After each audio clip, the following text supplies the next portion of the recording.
The day they took him from me, I remember the sound first, that hollow click of the handcuffs closing around my wrists. It wasn't loud, but it echoed inside me like a gunshot. My son was crying, reaching for me, shouting "Daddy," and the officers pulled him back like he was evidence, not a child. They said I kidnapped him. My own son. My blood. My reason for breathing. I kept telling them, "He's mine, he's my boy, you can't do this." But they wouldn't listen. My ex-wife stood behind them, eyes dry, lips trembling with that fake sympathy people wear when they know they've won. The judge wouldn't even look me in the eye when he signed the order. Just a flick of the pen, and I lost everything that made me human. That night, I sat in a cell that smelled of sweat and rust, staring at the cracked wall, and I swore. If the truth didn't find its way to light, I'd drag it there myself. Even if it meant burning down everything that destroyed me. Before we continue the story, tell me in the comments, where in the world are you reading this from? I love seeing where my stories reach. It started as an ordinary Saturday.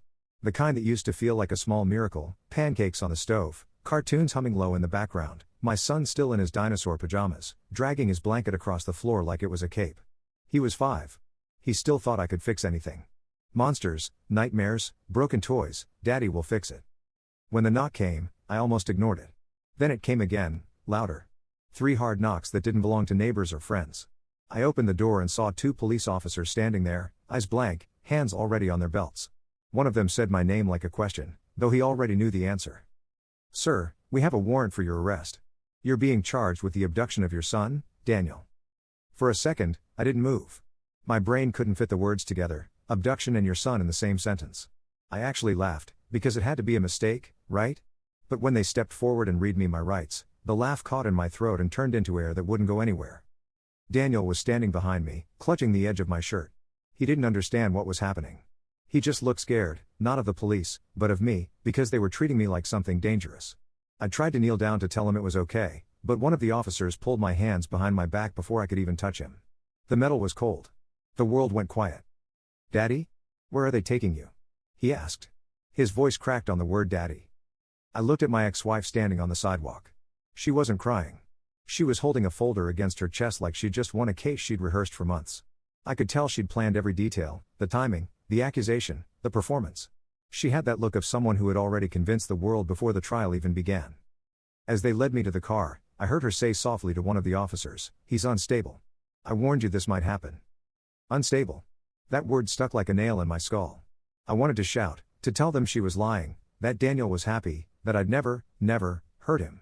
But my words didn't matter. The cuffs, the whispers, the flash of cameras, that's what people believed.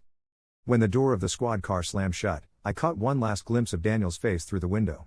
He was crying, calling my name, trying to run to me before someone held him back. That sound, that small, broken daddy, has never left me. They called it an arrest.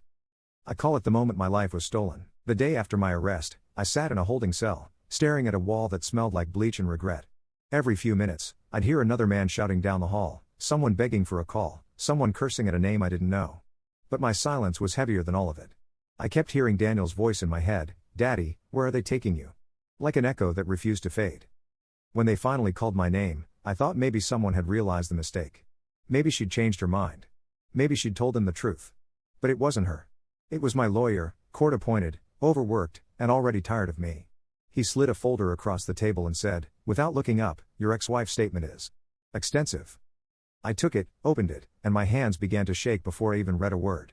The first page said I had a history of instability, that I had violent tendencies, that I once threatened to disappear with a child. Lies, every single one. But written in official language, stamped, signed, and soaked with her handwriting that I used to love. She knew exactly which truths to twist, which memories to weaponize. She told them I'd refused to return Daniel after a weekend visit, when in reality, she had changed the schedule last minute and never showed up. She claimed I'd isolated our son from her, though I had recordings of her ignoring his calls for weeks. She even said Daniel had come home with bruises. She didn't need to prove them, just saying the word bruise was enough. In court, she played her role perfectly. A mother trembling for her child.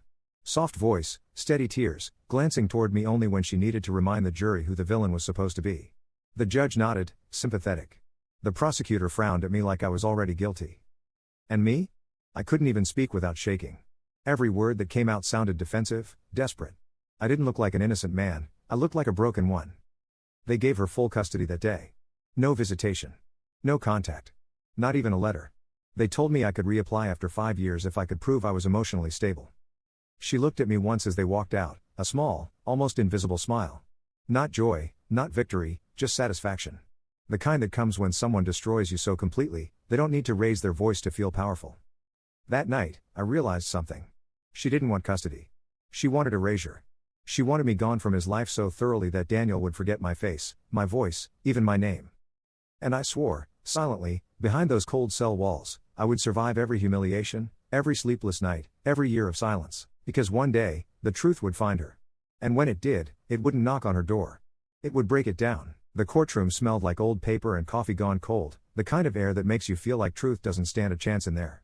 I remember sitting at the defense table, wrists raw from the cuffs, staring at the seal of justice carved into the wall behind the judge's bench. It looked noble, righteous even. But that day, it felt like a lie carved in stone. My lawyer whispered for me to stay calm, but calm wasn't possible when you're about to lose your child. Across the room, my ex-wife sat in a cream-colored blouse, hair tied neatly, hands folded on her lap like innocence itself. She looked fragile, but that's what made her dangerous. The court saw a mother trying to protect her son. I saw a woman who'd spent weeks rehearsing her tragedy. The judge, an older man with silver hair and an expression like carved marble, barely glanced at me when I stood to speak. I tried to explain, about the messages she'd ignored, the nights Daniel called me crying, the times she used him as leverage in her games. I showed photos, texts, dates. I talked until my throat burned. But every time I spoke, I could see the impatience in the judge's eyes. Every sentence from me sounded like an excuse. Every lie from her sounded like concern. The system doesn't look for truth, it looks for stories that sound comfortable. And a mother protecting her child is a story that always sells. At one point, she started crying, soft, quiet tears that fell perfectly, one by one. The courtroom froze. Even the bailiff shifted uncomfortably. The judge's tone softened instantly. "It's all right, Mrs. Carter," he said, "you're doing fine." Then he turned to me, his voice colder. "Mr. Carter, please refrain from raising your voice." I wasn't shouting. I was begging. There's a difference. But to them, it didn't matter. The prosecutor spoke next, his words like nails hammered one by one. "Your Honor, this man represents a danger not only to the mother but to the child. His emotional instability is evident." He waved a few papers, therapist reports, notes from concerned neighbors. None of them had seen me in years, but all had an opinion. When it was over, the judge leaned forward. He didn't deliberate. He didn't even pretend to. He just said, "Custody remains with the mother. The father's visitation rights are suspended indefinitely." Indefinitely. That word echoed louder than the gavel. I stood there frozen. My lawyer put a hand on my shoulder, not to comfort me, but to keep me from collapsing. My ex-wife walked past without looking at me, her perfume trailing behind her like victory. I remember thinking, justice isn't blind. It just looks away when it's easier. That night, I sat outside the courthouse long after it closed, watching the rain turn the concrete dark. Somewhere out there, my son was asleep, and he didn't even know that his father had just been erased from the world. The years that followed didn't come all at once, they crept in slowly, like a sickness. At first, I woke up every morning expecting a phone call. Some official voice saying it was all a mistake, that I could see Daniel again, that truth had finally won. But the phone never rang. Not once. My world shrank to the size of a small, dim apartment on the edge of town. The neighbors kept their distance. Word spreads fast in small places, "That's the man who kidnapped his own kid." They never said it to my face, but I could feel it. In the way they turned their backs when I passed. In the way kids were pulled away when I walked by. I lost my job within months. My boss said it was just not a good look to keep me around, that clients had complained.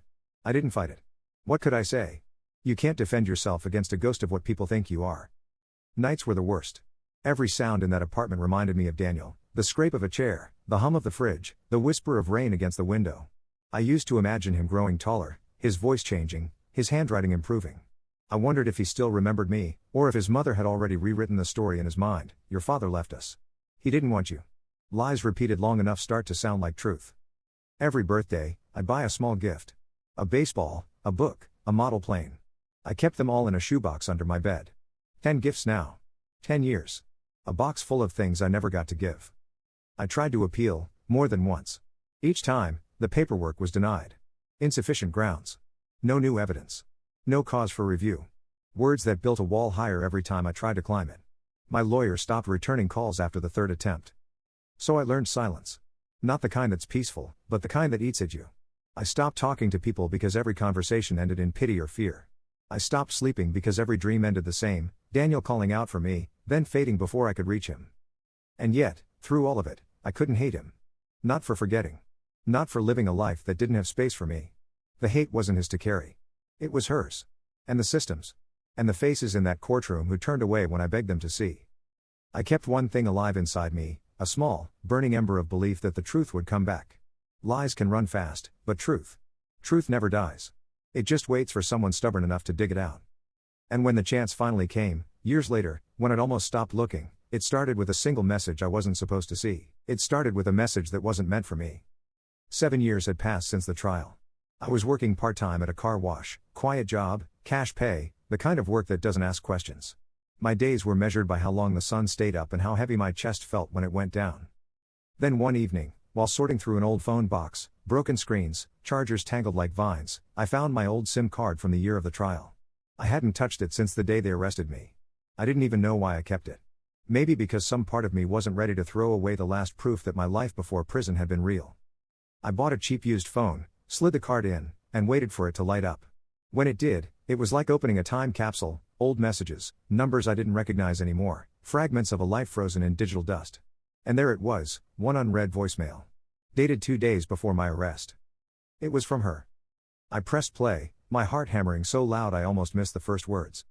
Her voice, calm, deliberate. Just stick to the story. Don't worry, I'll handle the rest. He won't see it coming. I played it again. And again. And again. Every time I did, it burned deeper. She wasn't talking to me. She was talking about me. Someone was helping her. I checked the number she called from. It was the same one she'd used to contact the lead investigator. My hand shook as I saved the message, emailed it to myself, backed it up twice. For the first time in 7 years, I felt something that wasn't despair, it was anger sharpened into purpose. I didn't sleep that night. I started digging. Old emails, case files, anything I could access from public records. I traced connections, phone logs, timestamps. Piece by piece, a picture began to form. And in that picture, my ex-wife wasn't a victim. She was an architect. She'd filed the kidnapping report before I even picked up Daniel for that weekend visit, meaning she had planned it. The accusation wasn't a reaction, it was a trap. And she'd used someone inside the system to make sure the evidence fit her story. By dawn, my apartment floor was covered in notes, printouts, strings of red ink connecting dots that had never been meant to meet. It looked insane, but to me, it was the first thing that made sense in years. I needed someone who could make it official. Someone who'd listen. That's when I remembered Detective Hayes, the officer who'd questioned me after my arrest. He'd been younger back then, still new, still unsure. But I remembered something in his eyes that day, a flicker of doubt he tried to hide. So I found him. Retired now, living 2 towns over, I showed up on his doorstep with nothing but that voicemail and a look that told him I had nothing left to lose. He didn't invite me in at first. Just stood there, silent, watching me. Then he sighed and said quietly, I always knew something was off about that case. That's when I knew, this wasn't just about proving my innocence anymore. This was about dragging the truth out of the grave she buried it in. Detective Hayes looked older, but his eyes hadn't changed. They still carried that weary sharpness, the kind of look only men who've seen too much wear without realizing it. His house was small, quiet, the kind of place people retreat to when they've spent too long in noise and lies. He poured coffee for both of us and sat down across the table. The silence between us was heavy, but not hostile. It felt like he was waiting for me to speak first. So I did. I told him everything, the voicemail, the timestamps, the falsified report, the life I'd lost in between. When I finished, he didn't speak right away. He just stared at the mug in front of him, the steam curling upward like the truth trying to escape. Finally, he said, I remember that case. You were angry, scared. But you didn't sound like a man who'd done it. I should have trusted that. He ran a hand through his thinning hair, sighed deeply, and leaned back. You know, I filed a concern report back then. Not many people know that. I felt something was off, the timing, the missing evidence log, the mother's statement being rushed through. But it went nowhere. The sergeant at the time told me to drop it. Said the department didn't want to interfere with family court drama. That line, family court drama, hit me like a punch. My life had been ruined because someone didn't want the paperwork. Hay stood up, walked to a cabinet, and pulled out an old file box. I kept copies, he said quietly. Not supposed to, but something told me this case wasn't done. He set it on the table. Inside were old memos, interview notes, photographs, things that were never shown in court. One photo stopped me cold. It was the day of my arrest, me in handcuffs, Daniel crying, my ex-wife standing behind the officers. But it wasn't the image that mattered. It was the timestamp. The report said the arrest happened at 4:45 p.m. The photo? Taken at 2:19. The report was falsified. Hayes saw the look on my face and nodded. They altered the timeline. If she filed the complaint at 4:30, but the arrest photo was taken 2 hours before that. He didn't finish the sentence. He didn't need to. It meant the warrant had been pre-signed, the setup confirmed. He took a deep breath. Look, I'm retired. But if what you're saying is true, I can reopen a complaint as a private investigator. It won't be easy. The department will bury this if they can. But I owe you that much. I wanted to thank him, but the words wouldn't come out. For the first time in years, I felt something break loose inside me, not pain, not anger. Something older than both. Hope. We spent weeks digging. Hayes reached out to old contacts, tracked communication logs, even got hold of emails between my ex-wife and the prosecutor's assistant. Most were mundane, but one stood out. It was dated 3 days before my arrest, with a single line. Everything's set. He won't get another chance. Hayes exhaled slowly, reading it twice. That's your proof, he said. That's your way back. That night, I drove home with the windows down, the cold air hitting my face like a warning. I wasn't free yet. Not even close. But for the first time in 7 years, I could see the road to justice. And I wasn't planning to walk it quietly. Walking back into that courthouse after 7 years felt like walking into the scene of a murder, only this time, I wasn't the one being buried. The same cracked marble floors, the same echo of shoes against stone, the same smell of stale air and cheap coffee. Everything was the same. Except me. I wasn't a man begging to be heard anymore. I was a man carrying proof. Hayes walked beside me, a quiet anchor. He'd filed the motion to reopen the case himself, attaching every document, timestamp, and email we'd uncovered. It had taken months, endless paperwork, sleepless nights, and the stubborn will of a man who'd already lost everything once. But now it was real. Case number 147B reopened under new evidence of misconduct and falsified testimony. When the clerk called my name, the courtroom shifted. People whispered, the reporters turned, and there she was, her. My ex-wife. Time had touched her, but it hadn't softened her. She still had that same calm arrogance, the one that used to make me doubt my own sanity. But when her eyes met mine, I saw something new, a flicker. Not fear, not yet, but recognition. The kind you feel when you realize the lie you buried might finally be clawing its way out of the ground. The judge presiding wasn't the same man as before, but the old one was there, sitting silently at the back. Retired now. Watching. Hayes spoke first, voice steady. He laid out the evidence like dominoes falling one by one, the falsified timestamp, the voicemail, the internal emails. Every word stripped away the mask she'd built over the years. When it was my turn, I didn't read from notes. I didn't plead. I just spoke. I lost 7 years of my son's life because of a story that sounded easier to believe than the truth. I watched the world turn its back on me. But I never stopped believing that someone, someday, would look, really look, and see what was done. The courtroom was silent. Even the judge leaned forward slightly, eyes fixed on me. Then they played the voicemail. Her voice filled the room, just stick to the story. Don't worry, I'll handle the rest. He won't see it coming. It was short. Cold. Enough to freeze the room. When it ended, she finally spoke. That's out of context, she said quickly, her voice trembling. You can't prove. But Hayes interrupted her. We can. The metadata places that message exactly 48 hours before the report was filed. You knew. You planned it. For the first time, she didn't have an answer. She just looked down, fingers gripping the edge of the table so tightly her knuckles turned white. The judge ordered an immediate recess. The silence afterward was deafening. Reporters were already whispering, typing, recording. The old judge, the one who'd condemned me all those years ago, stood up slowly, eyes wet, and walked out without a word. When the court resumed, everything moved fast. Her lawyer withdrew. Her credibility collapsed. The motion was granted, the charges against me formally overturned, and the record, the one that had defined me, erased. But as the gavel struck and the judge said, Mr. Carter, you are hereby exonerated, I didn't feel victory. I felt exhaustion. 7 years of grief don't vanish with a sentence. They just change shape. Still. For the first time in years, the air felt clean. Outside, cameras flashed. Hayes put a hand on my shoulder and said quietly, you did it. But I shook my head. Not yet, I said. Not until my son knows the truth. The news spread faster than I expected. Within 24 hours, my name was everywhere, father wrongfully accused cleared after 7 years. Some called it redemption. Some called it tragedy. I didn't call it anything. I just wanted my son back. The first time the story reached her, she tried to act calm. Reporters camped outside her house, microphones in her face, cameras flashing. It's all a misunderstanding, she said, voice trembling but composed. But her eyes told a different story. They darted, calculating, searching for control she no longer had. Hayes warned me not to confront her alone. She's cornered, he said. People do stupid things when they're losing. But I had spent too many years being quiet. I needed to see her fall with my own eyes. I found her at the cafe we used to go to, back when life still had color. She was sitting by the window, sunglasses hiding most of her face. When she saw me, she froze. For a moment, neither of us moved. Then I sat down across from her. "You ruined me," I said, my voice low, steady. "And you almost ruined him." She tried to speak, but nothing came out. Her mask cracked a little, a tremor in her lip, a glance toward the door. "You don't understand," she finally said. "I did what I had to do." "What you had to do?" I repeated. "You had to lie? To make our son believe his father was a criminal?" Her silence was an answer. I leaned forward. "He's 17 now. He's going to see everything. The recordings. The articles.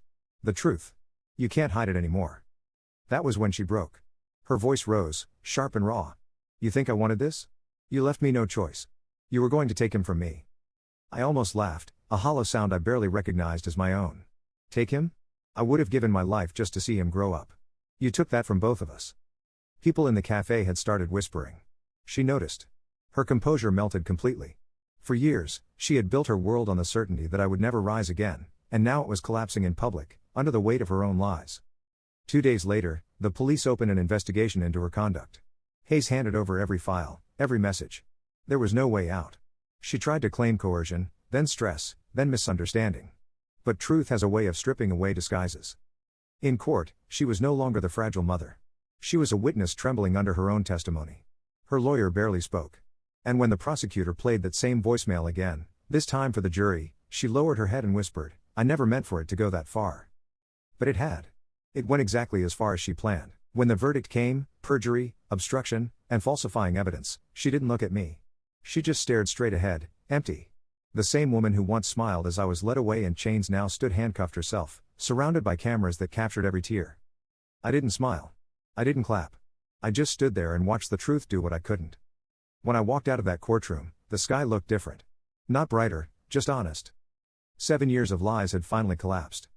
And all that was left now was one thing: my son. The hearing wasn't supposed to be emotional. It was a formality, the final session to record the full exoneration and close the file. But the moment I saw him walk in, everything I'd rehearsed in my head disappeared.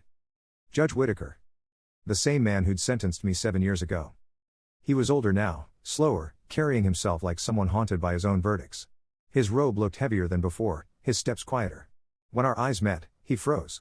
For a long second, it was just silence, the kind that swallows sound and breath and years all at once.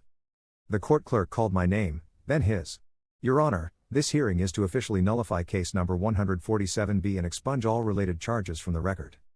He nodded, voice low. "Yes. I am aware." The proceedings were quick, a few signatures, formal acknowledgments, official words that meant little compared to what had been taken. And then, before he struck the gavel, he looked at me again and said, quietly but clearly, "Mr. Carter, may I speak to you? Off record?" The room hesitated. Cameras stopped clicking. Even the clerk looked unsure. But I nodded. He stood, removed his robe, and walked down from the bench. The man who had once sent me to a cell now stood face to face with me, no titles, no distance. Just two people, both scarred by the same truth. "I watched that trial again," he said. His voice trembled. "Every minute of it. I saw what I didn't see then. And I realized. I failed you." He took a deep breath, but his composure broke halfway through. His eyes filled, and then, for the first time, the man who had taken my life with a single stroke of a pen cried. He didn't hide it. He didn't wipe them away. "I thought I was protecting a child," he said. "But all I did was destroy a father." For a long moment, I couldn't speak. There was nothing to say that could undo it, no words big enough to bridge the years between guilt and forgiveness. So I just said, "You can't give back what I lost. But you can make sure no one else ever lives what I did." He nodded slowly. "I intend to." Then he turned to the court reporter and whispered, "Record this part too." His voice steadied as he spoke again, "Let the record show that the court extends an official apology to Mr. Carter for the miscarriage of justice and acknowledges his innocence without condition." The sound of the gavel echoed one last time, not as a sentence, but as an ending. When I left the courthouse, the air outside was cold, clean. Reporters tried to stop me, asking how it felt to hear the judge apologize, to see him cry. But I didn't answer. Because it wasn't about him. It was about Daniel. He was waiting for me, taller now, older, standing by the steps with hesitant eyes. His mother's family had told him stories, but the truth had finally reached him.